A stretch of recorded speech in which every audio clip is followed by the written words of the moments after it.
もう屋根に関してはもう軽量化ですね。セメント瓦なり日本瓦の、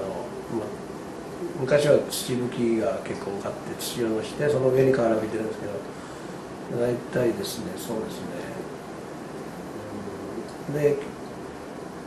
5トン6トンとか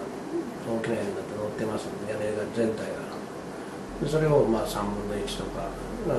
にするとか5分の1とかですね、金属の瓦とか、板金の屋根ですね、そういうのに、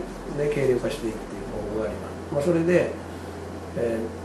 かなりの地震対策にはなると思います。